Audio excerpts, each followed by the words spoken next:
Iya, kembali bertemu bersama Bapak di Prakarya. Masih dengan topik yang sama di wawasan kelistrikan lanjutannya, bagian keempat ya. Kenapa bagian keempat? Karena ini coba pertemuan kita yang keempat ataupun lanjutan dari kemarin ya. Jadi, alhamdulillah, syukur kepada Allah Subhanahu wa taala, hari ini Allah berkenan memberikan kesempatan kepada kita semua untuk belajar ya.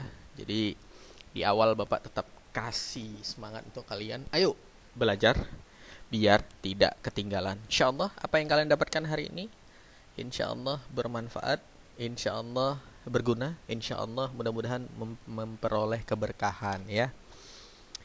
Luruskan niatnya kembali. Untuk apa kita belajar? Luruskan niatnya. Perhatikan dengan baik bahwa ini adalah ilmu. Inilah ilmu. Jadi kalian tugasnya sebenarnya hanya menikmati saja. Nikmati, insya Allah Allah akan berikan keberkahannya. Allah akan mempermudah kalian untuk mendapatkan ilmu-ilmu itu.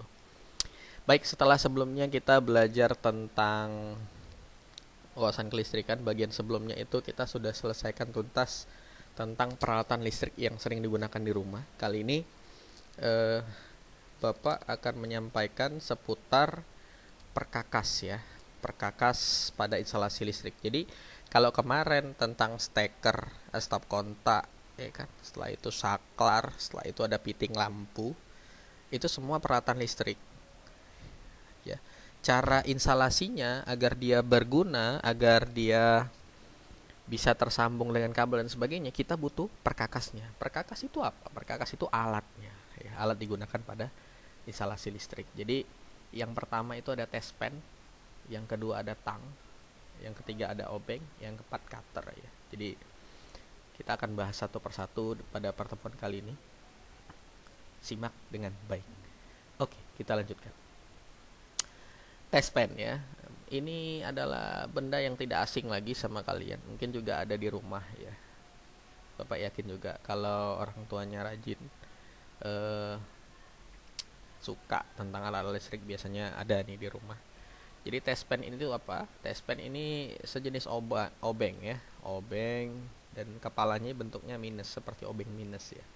Cuman dia ini digunakan untuk mendeteksi apakah di instalasi tersebut mengalir arus listrik atau tidak. Biasanya dicoba pada stop kontak ya. Ini bagian-bagiannya kalian boleh lihat.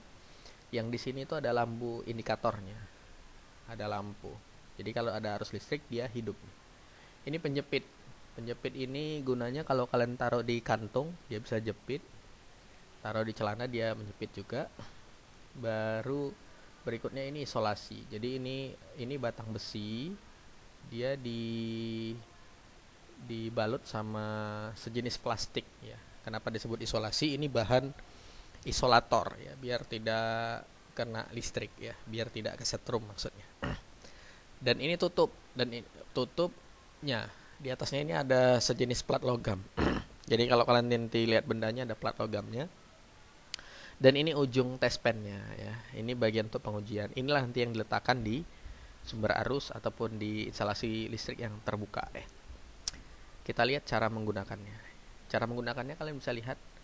Jadi test pen ini di ujungnya ini dimasukkan atau dikenakan ke sumber listrik. Kalau kali ini pada stop kontaknya dimasukin. Jadi kalau arus listrik ini ada mengalir, maka lampu indikatornya akan hidup. Jadi ujungnya ini untuk pengujian, dia masukkan ke dalam stop kontak ini ataupun di instalasi listrik yang terbuka. Baru telunjuk kita letakkan di penutupnya yang ada plat logam. Jadi kalau telunjuk ini kita angkat, jadi dia mati. Kenapa? Ini sebagai kutub positif dan kutub negatifnya saja. Jadi kalau bahasa listrik ini api, ini badan gitu. Jadi harus ketemu biar agar dia hidup. Ini positif, ini negatif. Dia biasanya juga begitu. Dan bagi kalian yang khawatir kontak, ini tidak kontak ya. Jadi tidak kontak. Nanti pertemuan berikutnya ataupun setelah ini kita coba praktik instalasi listrik sederhana, nanti akan kita coba. Nanti di akhir akan Bapak sampaikan. Baru berikutnya, perkakas apa yang kita sering gunakan? Itu tang ya. Jadi tang itu ini. Dan tang yang sering digunakan itu biasanya ada 3, tapi pada instalasi listrik yang paling berguna itu sebenarnya tang potong ya. Ini namanya tang potong. Ujungnya seperti gunting. Ini untuk apa? Untuk motong kabel. Untuk motong kabel, untuk ngupas kabel, untuk ngulitin kabel tuh pakai tang potong. Baru ini apa namanya? Ini tang kombinasi. Jadi tang kombinasi itu ada ini ada tajamnya. Ini untuk motongnya, ini untuk jepit, ini untuk megang baut ataupun mur. Ini kombinasi. Secara umum tang kombinasi ini banyak dijumpai di rumah-rumah karena memang salah satu perkakas umum yang memang wajib ada lah agar mempermudah pekerjaan kita. Seperti kalian pelajarin di IPA kelas 8 tentang pesawat sederhana, perkakas ini termasuk pesawat sederhana. Baru ini tang apa? Ini tang, kalau bahasa umumnya sebenarnya ini tang buaya. Ada yang bilang tang setengah bulat karena ujungnya ini setengah bulat ini. Kenapa tang buaya? Karena ujungnya ini seperti mulut buaya. Ini juga penting pada instalasi listrik agar ujungnya ini bisa megang kabel untuk masukkan kabel ke dalam, butuh ujung yang panjang seperti ini. Oke ya, jadi fungsi tang juga kira-kira itu. Bisa untuk motong, bisa jepit ya kan. Bisa untuk memutar kabel yang keras, apalagi kabel tunggal, kita butuh alat ya. Biasanya kita gunakan tang. Berikutnya ini benda yang tidak asing juga bagi kalian, namanya obeng ya. Obeng itu ada 2 jenis. Satu obeng, kalau Bapak sering bilang ini obeng bunga. Ada yang bilang obeng kembang. Ya kan? Ada yang bilang obeng positif ya. Sedangkan ini obeng negatif atau orang bilang obeng biasa. Kenapa ini disebut obeng biasa? Umumnya obeng itu seperti ini, seperti bentuk tespen tadi, ujungnya kan bentuknya min seperti ini, makanya dia obeng biasa bilang orang. Jadi kalau tanya, Dek tolong ambilkan obeng biasa, berarti obeng minus gitu. Obeng bunga ini, obeng plus ini, obeng kembang ini. Jarang orang bilang ini obeng plus ya, tapi dalam literat ilmiahnya obeng plus kita bilang. Fungsinya apa? Untuk membuka baut, untuk membuka skrup ya. Tinggal disesuaikan saja skrup ataupun bautnya bentuknya positif atau negatif ya. Kalau positif gunakan kembang, negatif kalau negatif gunakan obeng negatif. Ingat, secara umum, kenapa Bapak bilang secara umum? Karena hampir 95% bentuk baut yang dipasang pada benda-benda tertentu, baik benda elektronik ataupun benda-benda yang lain, kalau ingin mengencangkannya, artinya memasangnya, itu diputar ke arah kanan untuk mengencangkannya. Sudah, mengencangkannya atau masangnya diputar ke arah kanan. Untuk membukanya atau mengendurkannya itu diputar ke arah kiri. Ini ilmu yang umum di bidang keteknikan. Ini harus kalian kuasai. Alhamdulillah kalian berjumpa dengan Bapak dan Bapak memang orang teknik. Jadi alhamdulillah. Jadi ini ilmu yang umum. Walaupun bisa misalnya orang coba-coba ya. Tapi kalau orang yang bisa coba putar kanan putar kiri itu nampak orang tidak paham. Oke, yang terakhir cutter. Cutter ini untuk membantu. Jadi untuk ngupas kabel juga bisa, untuk motong kabel juga bisa, dan biasanya juga untuk hal-hal yang praktis kita gunakan cutter saja langsung. Misalnya kita mau langsung potong kabelnya, itu kita gunakan cutter. Dan cutter ini, lihat ini ada ruas-ruasnya, artinya ini bisa dipatahin atau dipotong. Karena yang kita butuhkan memang cutter itu intinya ujungnya ini harus tajam ya kan? Walaupun ini juga memang harus tajam. Dan dia yang bentuk merah ini terbuat dari bahan plastik, artinya bahan yang sifatnya isolator, jadi tidak menghantar ke listrik ataupun penghantar listrik yang buruk ya. Kalau ini kan baut untuk setelnya, untuk panjang, pendek dan sebagainya. Dan ini bisa diganti-ganti dalamnya. Makanya kelebihan cutter dibanding pisau itu seperti itu. Kalau ini tidak perlu diasah seperti pisau ya. Jadi kalau udah tumpul ataupun udah pendek ya ganti saja karena bisa dijual juga. Ini perkakas tambahan ya. Ini juga wajib ada untuk di bidang teknik, terutama untuk listrik sifatnya elektronika ataupun listrik yang tidak tegangan tinggi, Tapi kalaupun tegangan tinggi kita juga butuh ini. Yang pertama itu isolasi ya. Isolasi. Ini isolasi listrik. Kalau kalian pernah lihat seperti lakban warna hitam dia, tapi tidak sama seperti salesiban pada umumnya. Jadi ini kita buat isolasi seperti ini. Ini tahan air ya, tahan air. Bahkan ada beberapa isolasi listrik ini tahan api ya.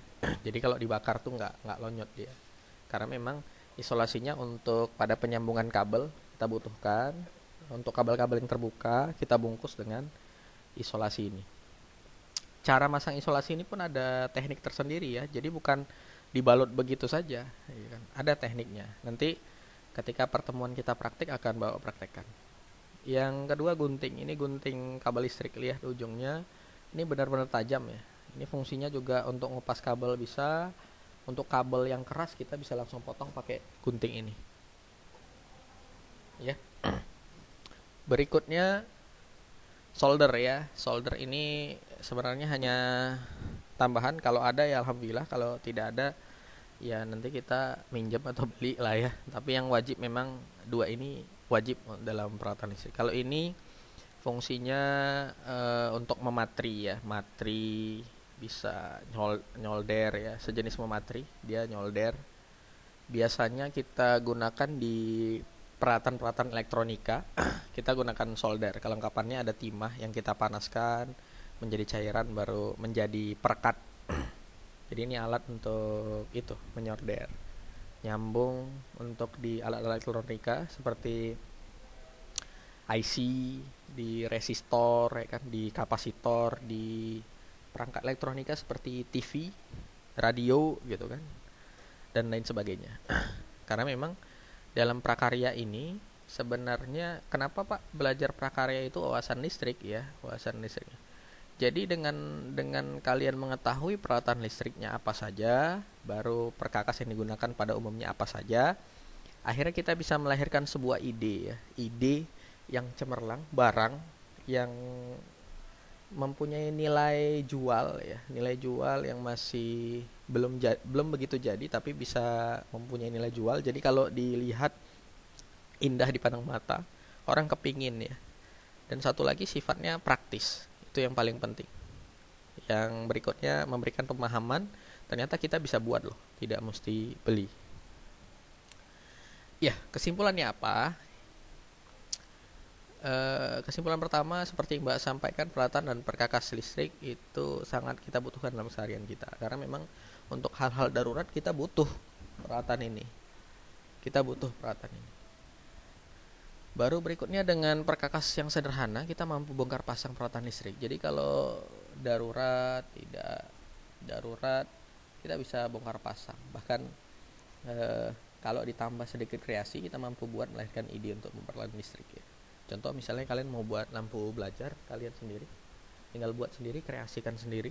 Bisa pakai papan, bisa pakai triplek ya kan. Baru kalian mau pakai lampu untuk sorot mejanya saja ya kan, tinggal pakai, kalau bahan prakarya kalian bisa benda-benda dari bahan bekas, kalian bisa gunakan botol, lampunya masukkan ke botol, jadi cantik sekali. Atau dibalut dengan kardus, akhirnya melahirkan cahaya yang cantik ketika di kamar-kamar kalian ataupun di ruang belajar. Baru yang terakhir, Bapak ingatkan hati-hati dengan listrik ya. Karena listrik ini, kalau listrik di rumah itu adalah listrik AC ya. Apa listrik AC? Listrik yang ngalir itu bolak-balik, alternating current ya. Jadi bolak-balik. Dan listriknya bisa buat kita kesetrum sebenarnya. Setrum, kaget, terkejut dan sebagainya. Hati-hati. Jadi kalau ingin bongkar pasang peralatan listrik, usahakan ya kan arus listrik tidak mengalir. Kalian tinggal matikan saja arus listrik dari depan rumah, dari meteran kalian, atau bahasa buku itu bergenezer, meterannya, MCB-nya dimatikan. Baru sekring dalamnya kalian matikan juga supaya lebih aman. Kalian tinggal bongkar. Kalau tidak berani juga ya minta awasin orang tua ya. Tapi Bapak yakin nggak sampai seperti itu. Kita hanya coba buat sesuatu ataupun praktekkan sesuatu yang tidak langsung berhubungan dengan listrik yang di rumah. Nanti kalau udah jadi baru kita sambungkan.